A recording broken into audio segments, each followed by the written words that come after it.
Rike tsaye. Me ina maka tambayoyi, saki hannunka. Me ya kawo ka wannan gida? Wallahi Ubisa, wallahi ba abinda kake tunani da zubo wallahi. Me ka okay, nayi maka ƙarya kenan.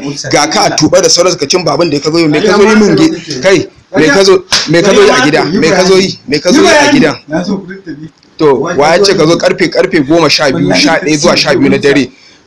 Dukkan ita ka zo ko?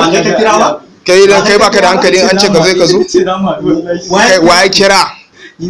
Very good. Waye ina da text message ɗinku da kuke da abubuwa da kake kiranta. Ai ina sanar da abu da kuke ina jin kuna yi.